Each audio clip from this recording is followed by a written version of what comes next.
Assalamualaikum warahmatullahi wabarakatuh. Alhamdulillah, salatu wassalamu ala Rasulillah. Di antara tips berikutnya, tips ketiga agar kita terhindar dari riya, yaitu usahakan kita menyembunyikan amal soleh kita. Ini adalah wasiat dari Nabi Shallallahu Alaihi Wasallam.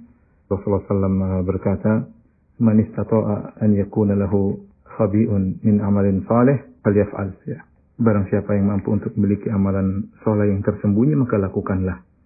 Karena kalau amalan soleh tersembunyi itu pahalanya lebih besar dan lebih terjauhkan daripada riya. Seorang yang beramal soleh kalau sendirian menunjukkan dia bukan orang munafik, ya, karena dia tidak sedang cari muka kepada manusia. Dia tahu tidak ada yang melihat kecuali Allah, menunjukkan dia orang beriman. Karena ketika Hudzaifah ditanya, apakah aku termasuk orang munafik? Maka Hudzaifah bertanya kepada orang tersebut, apakah engkau sholat tatkala sendirian? Orang itu berkata, iya. Berarti engkau bukan orang munafik. Di antara tanda orang imannya benar-benar beriman, tidak ada kemunafikan pada dirinya, ketika dia semangat dari beribadah, tidak ada yang melihatnya kecuali Allah Subhanahu wa taala. Menunjukkan dia tidak berharap sedikit pun sanjungan dari manusia. Maka Rasulullah mengatakan, siapa yang mampu untuk memiliki amalan salat tersembunyi, maka lakukanlah. Ini juga wasiat para salaf, ya. Sebagaimana perkataan Abu Hatim Salam bin Dinar, "Uktum min hasanatik kama taktum min sayyi'atik." Sembunyikanlah kebaikan-kebaikanmu sebagaimana kau sembunyikan keburukan-keburukan. Bukankah kita kalau punya keburukan aib kita sembunyikan? Kita malu menceritakannya. Kata Abu Hazim Salam bin Dinar, demikianlah dengan kebaikanmu, sembunyikanlah, jangan suka obral, cerita sana sini. Meskipun setan menggelitik hati kita untuk cerita, jangan cerita. Kita sembunyikan amalan soleh kita. Ketahuilah amalan soleh yang tersembunyi meskipun kelihatannya sedikit, namun besar di sisi Allah. Kenapa? Karena ini tanda orang beriman yang jauh daripada riya.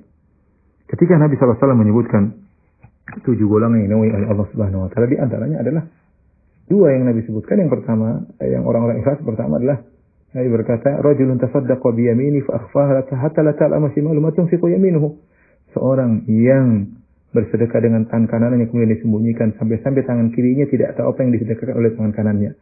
Begitu gamblang Nabi jelaskan, sampai-sampai dia mengatakan tangan kiri tidak tahu apa yang diinfakkan oleh tangan kanan. Padahal kita tahu tangan kiri selalu bersama dengan tangan kanan. Apa yang dikerjakan tangan kanan, tangan kiri tahu. Dan bahkan tangan kiri adalah bagian daripada tubuh seorang manusia. Tapi sampai sebagian tubuhnya tidak tahu apa yang dikerjakan oleh tangan kanannya. Ini menunjukkan semangatnya dia untuk menyembunyikan amal solehnya. Sedekah dia Rasulullah tidak sebutkan berapa sedekahnya. Bisa jadi banyak, bisa sedikit. Tapi yang menakjubkan di sini, yang buat dia menjadi hebat pada hari kiamat kelak, dinaungi oleh Allah dalam naungan arsy Allah, adalah karena dia ikhlas menyembunyikan amal solehnya. Kemudian di antara 7 golongan tersebut juga Rasulullah SAW mengatakan, rajulun zakarallaha khalian fafadat ainah. Seorang yang dia sendirian, kemudian dia mengingat Allah, maka lantas dia menangis. Lihat, amalan ini mungkin banyak yang bisa menangis, ya. Menangis mungkin kapan saja dia bisa menangis. Tetapi menangis sendirian karena merenung Allah, tidak ada yang melihat, karena mengagungkan Allah, maka ini amalan yang hebat di sisi Allah. Kenapa? Karena dia menangis tidak ada yang lihat.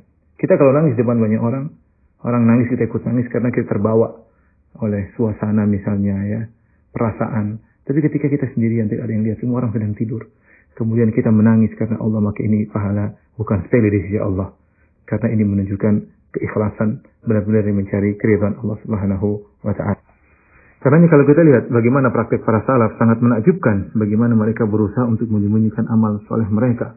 Dan ini peringatan bagi kita, kalau para salaf dahulu mereka berusaha susah payah menyembunyikan amal soleh mereka. Bahkan di antara mereka ada yang marah kalau ketahuan amal soleh mereka. Sementara sebagian kita di zaman sekarang ini berusaha payah untuk pencitraan. Berusaha payah untuk agar orang tahu seluruh amalan ibadah yang kita lakukan. Di antara contoh yang menakjubkan adalah Ali bin Husain bin Ali bin Abi Thalib, yaitu Zainal Abidin, yang dikenal Zainal Abidin.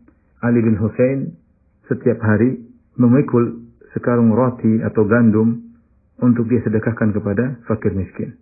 Ketika dia meninggal dunia, ya, maka orang-orang miskin tersebut kehilangan sedekah yang biasanya mereka dapat di pagi hari. Ya, ternyata diperiksa, ternyata Ali bin Husain di pundaknya ada bekas hitam ketika dia dimandikan, mayatnya dimandikan, ada bekas hitam pada pundaknya. Ya, ternyata inilah orang yang biasanya mikul gandum untuk dibagi-bagikan kepada fakir miskin. Subhanallah, tidak ada yang tahu. Dia diam, tidak pernah sebut singgung-singgung, tidak pernah.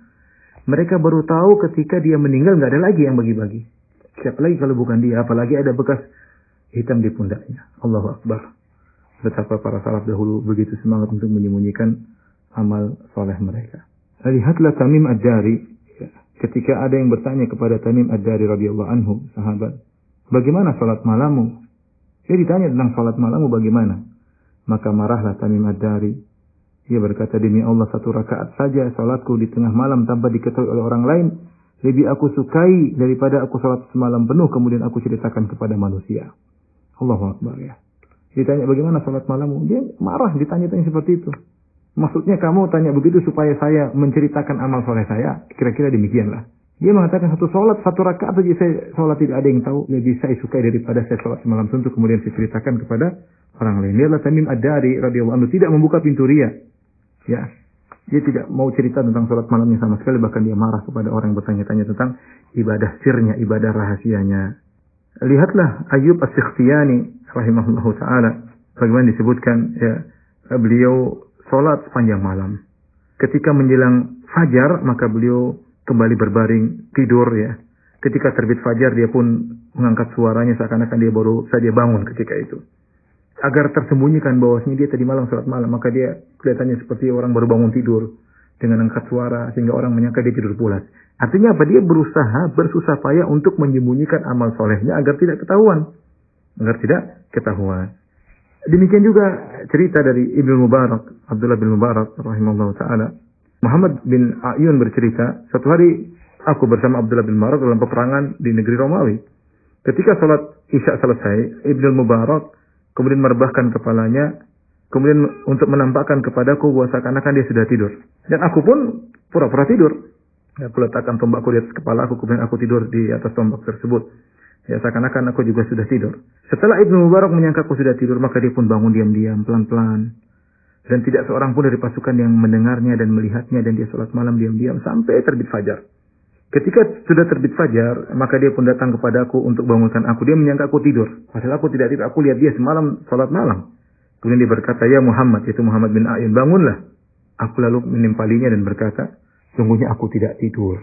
Yaitu seakan-akan Muhammad bin A'yun mengatakan, saya tadi malam melihat apa yang kau lakukan, itu ke sholat malam. Maka ketika Ibnu Mubarak tahu bahwasanya aku tidak tidur, ya, maka dia pun berubah sikapnya, ya. Kemudian dia tidak pernah lagi berbicara dengan aku, dan dia juga tidak ramah denganku, ya. Setiap peperangan seakan-akan dia tidak suka aku mengetahui sholat malamnya, dan itu selalu nampak di wajahnya hingga beliau wafat. Kemudian kata Muhammad bin A'yun, aku tidak pernah melihat orang yang lebih menyembunyikan kebaikan-kebaikannya daripada Ibnu Mubarak. Allahu Akbar, ya. Ketahuan sholat malamnya dia marah, ya. Tidak seperti kita, sebagian kita, ya, ketahuan malah senang, malah bahagia, malah gembira, kalau perlu di-share di medsos, ya. Ikhwan dan akhwat yang dirahmati Allah Subhanahu wa taala, ini tips kelihatannya sepele, tapi ini adalah perkara yang sangat penting agar kita bisa selamat daripada riya. Jangan buka pintu-pintu riya. Hati kita ini lemah.